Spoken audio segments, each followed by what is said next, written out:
Hello, this is Zach, and I'm going to show you how to use the unit palletization features of the Takeoff program.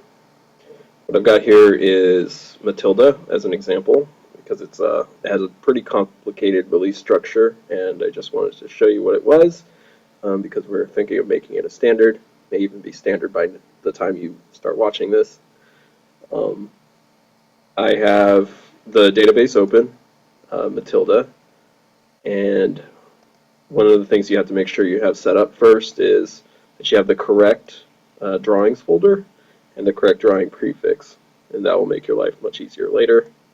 And you probably also want to compact backend twice to make sure everything is okay. And what I've done already is all the unit keys have been made.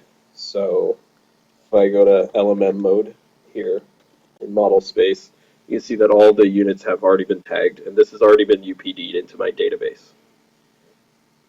Each unit tag it has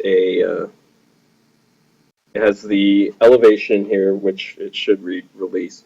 The unit release is set to the building letter, which for Matilda it's either for this example will be B. Then the first digit is the week that we're going to fab this thing in the shop, and the last number is the day. So this is the first week, day 1 unit that we're going to fab in the shop. And this repeats all the way throughout the building. The drafter was kind enough to to color each of these unit keys so that they match, or so that each day is a different color. So all these kind of light green ones are day 1, week 1. This here is a leave out bay. It ends up being week 5, day 1. See there, it said B51. This one's B45, which is week 4, day 5. So the whole building has been laid out like this, according to how the shop needs to assemble it and how we're going to install it in the field. So now we need to palletize it. So the command to use is called UnitSequence, and it opens up this side window where every unit in the entire job is listed here on the left, and there's 2 sections. There's the unassigned and the sequenced areas. As I start sequencing the units in installation order, they will start appearing here. Okay. So to start us off, I'm going to, there's a lot of options here. I'm going to gloss over most of them and just talk about how to sequence them. So the first thing is you want to use this button here to start sequencing units. That's the basic command to start the unit sequencer, and it asks you to select the next unit in the sequence. Whenever you run this command, any unit that you click on will appear at the bottom of this list. There's also an option here to create a new pallet. So our standard is going to be 6 units per pallet, no more than 6. There could be less, but no more than 6 units per pallet. So I'm going to start by making a new pallet by hitting N for new and enter. And what that did was created a new pallet, automatically numbered, starting at number 1 here. And then I want to click on my units in installation order. And for this building, we're going to go left to right, and then billboard up, starting with this unit right here. So as I click on this unit, you can see it appears over here on the left underneath the pallet, and I can continue to click them in order of installation until I have a maximum of 6. You'll also notice that on the drawing, it's circling them. That's just temporary graphics. It's not part of the drawing. Now I've reached 6 units for this pallet, so I need to start a new pallet. I'm going to hit N again and enter, create a new pallet, and then I just keep going.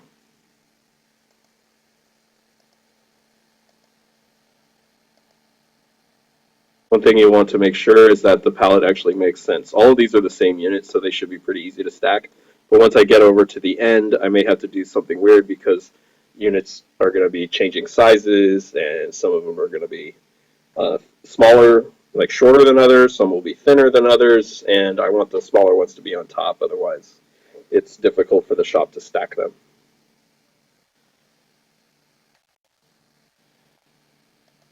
Made a new pallet and going to add, I'm going to skip the corner units for now. I'll put those on their own separate pallet. That kind of decision should be left up to the field. So I recommend working with your field guy to find out how they actually want to palletize these. And then you have to keep in mind how the shop would like to have it, because there's sort of conflicting interests. The field just wants to be able to pull the top unit off of the pallet and stick it on the building, but sometimes they can't be palletized that way. Sometimes because of the different sizes, again, that's not possible for the shop to stack them up and package them that way. So you got to kind of work with your field guy, see what's the best way to do it. You'll also notice that as I'm clicking on these, and I'm up to pallet 4 now, it shows you what the release is, which is how these things were tagged, the B11 or the B21, whatever. You want to make sure that your pallet has, all the units are from the same release. You don't want to release half of a pallet worth of units and then have the next half of the pallet on a different release. It's just better to split them up. Either reassign the pallets so that they're all in one release, and you could do that after you palletize it like this, or just start a new pallet for the next release and have a short pallet. Okay. I'm just going to hit enter. So those little circles that show you which units you've palletized, they only appear while you're running that command. There's also a couple other features here.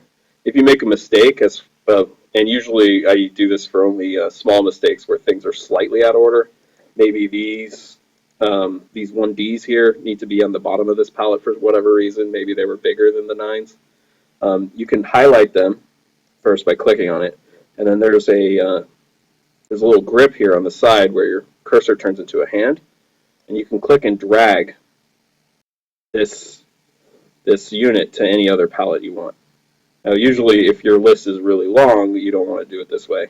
There's better ways to do it, but that's a good way to do it. Like usually within the same pallet, you can move things around like that. Okay. You can also grab multiple. So if I wanted to grab both of these, I can click on the first one, hold down Shift, click on the last one, and then drag both of them down like that. You can even grab these little pallet markers. Maybe for whatever reason I needed to make this a 5-unit pallet. I could grab this and move it up 1 level. So now there's only 5 units on this pallet. There's 7 on this one, so that's bad. So I want to make another. If I grab this pallet here, I can shift it up 2. And now I have 5 there. And then I would need a new pallet here. If I wanted to make a new pallet, there's a couple ways to do it. You could select the last unit of the previous pallet and use this button here, which creates a new pallet after the selected item. So that would make pallet 5. Another way is if you use these little plus buttons here, and you can do this for not only creating new pallets, but for sequencing new units. I could click here on this plus, and it's similar to this command, except instead of adding the unit or pallet to the bottom, it adds it after the one that I clicked on. So if I wanted to put those corner units in this pallet, I could just start clicking on them. You'll see it inserted it after the one that I clicked the plus on. That, or I could hit N for new pallet, and it would make it just like I started that command again, except starting from this unit instead of the bottom. There's also these little eyeball icons. When you click on one of those, it takes you directly to that pallet on that sheet, or that unit on that sheet. You'll circle it and then zoom in right to it. So if you are done sequencing your building, but you see you still have some unassigned pallets, you can click on the eyeball and see exactly which sheet and where it is on the building. So for instance, if I go down here, maybe I want to know where this unit 40 is, which is on the 3rd week, day 2. I can click on this, and it sees that I don't have that drawing open, so it goes and opens that up for me, zooms right into it. There's unit 40. So that's a good way to find pallets that maybe missed sequencing, and then you can put them in here. You can also use these little plus buttons again to insert those units into pallets that may have been small in those releases or something like that. The main restrictions here, as far as how many units per pallet and which units should go where, you should have a maximum of 6 units per pallet. You want to have your bigger units on the bottom of this pallet. So this is basically the order that it's stacked up. This is the bottom of the pallet here. This is the top. So you want your bigger units on the bottom, smaller units on top. You also want all of your units to be on the same release. So you don't want, in this case, you don't want some of your units from day 1 mixed in with units from day 2 or day 3.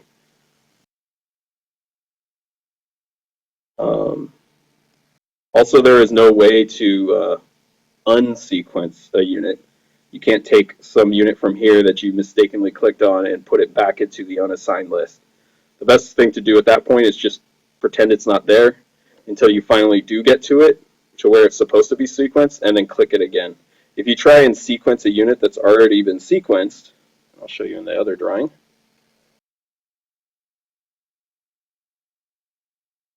So most of these have already been sequenced. But if I came over here, so we put these little 2 corner units here. We put them on unit 4. Maybe that was a mistake. Maybe they should be on unit 5. So if I go back here, I continue. I move on, pretend like that didn't happen. And then once I get to unit 5, I can use this button. And then these are circled, so they've already been sequenced somewhere else. But I can click on them anyway. And it'll ask me, do I want to move it to the new location or just leave it where it is? I'm going to move it to the new location. And you can see it took it out of this palette, stuck it on over here. So that's how you can fix bigger mistakes if you don't want to drag things around.